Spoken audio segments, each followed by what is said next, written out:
Hello there. Today we're going to talk about Mafia, Mob Blood, Family, or Fate. This is the latest release in the long-running Mafia series of video games. Mafia has always been one of my favorite video game series, so I was really excited for this new release. But is it any good? Well, let's talk about it. Now, I have not played this game yet, but I have watched some gameplay and I've read up on it quite a bit. So what exactly is Mafia? Definitive Edition. It is a remake of the first game in the series, which came out way back in 2002, yes? This game is over 20 years old now, but I remember when it came out, I was absolutely blown away by it. And even today, I think that this is one of the best video games ever made. Now, the original game was set in the 1930s, and this remake keeps that same time period. The setting has changed just a little bit. Instead of the original game being based around the American city of Lost Heaven, which is obviously inspired by Chicago, this remake is set in the fictional Italian city of 1930s. Despite this change, this is pretty much the exact same game as the original. You play as an Italian mobster during the Prohibition era. There are a bunch of missions that you have to go through. The story is pretty similar to the original game, but they have tweaked it just a little bit. One of the biggest differences between this game and the original is that this one has a linear storyline, with the player character having a sort of companion with them for most of the game. In the original, you were more or less on your own for most of the game. In this one, they've decided to add a character that sort of sticks around for most of the game. I don't want to spoil anything, so I won't say who this is, or how they fit into the overall story. One thing that is different, though, is how you get around the city. In the original game, you could freely roam around the city whenever you wanted to. In this version, they decided to make it more like a story-driven game, where you can only drive around when the game specifically lets you. Another difference is that this game has been updated to use Unreal Engine 5, which is the same engine that was used to create games such as Fortnite, The Mandalorian, The Last of Us, and many others. If you're someone who has played any of those games, then you'll know that the graphics are amazing in this game. They did an amazing job updating this game to newer technology. Everything looks crisp and beautiful, and they really captured the essence of the 1930s. The cutscenes look almost photorealistic, and the gameplay also looks very realistic. So let's talk about the gameplay. What exactly is there to do in this game? Well, like I said earlier, this is more or less the same game as the original, but with better graphics. So the gameplay is very similar. Most of the game is spent driving around the open world and shooting at people. Of course, there are a few other things to do. You can fight enemy gang members hand to hand, and there are some stealth missions thrown in there as well. But most of the game is spent driving around the city and either running into stuff or shooting at stuff. I don't want to spoil too much of the game, so I'm not going to say too much more about the gameplay. But if you've played the original game before, then you'll know exactly what to expect here. So let's talk about the story in this game. Like I said earlier, the story is very similar to the original game, but it's been changed just a little bit. I don't want to spoil anything, but the main character in this game is a hitman for the local mob boss. Throughout the course of the game, he gets caught up in a war between two rival gangs.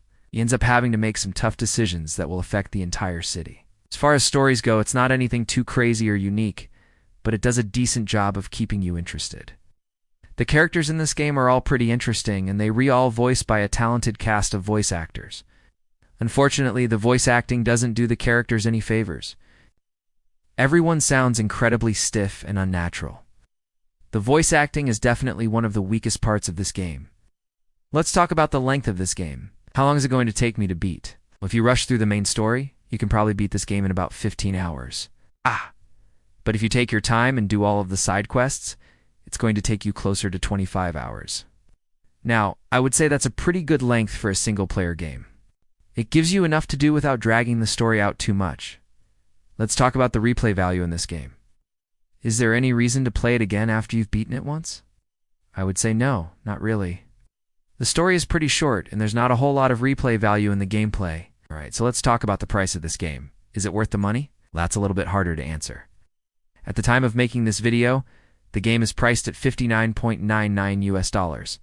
Now, I would say that's a fair price for a single-player game with this amount of content, but it all depends on how much you like the game. If you were a fan of the series and you've always wanted a remake of the first game, then this is definitely worth getting.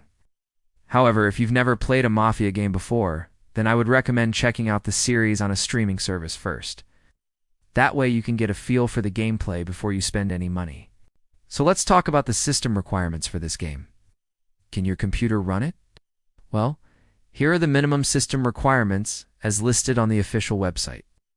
You need Windows 10 or 11, a 6-core Intel or AMD processor, an NVIDIA GTX 970, or an AMD RX 488 GB of RAM, and 75 GB of available hard drive space. Honestly, those system requirements are pretty high. You're going to need a pretty beefy computer to be able to run this game smoothly. If you're on the fence about whether or not your computer can run it, I would recommend checking out a benchmarking website.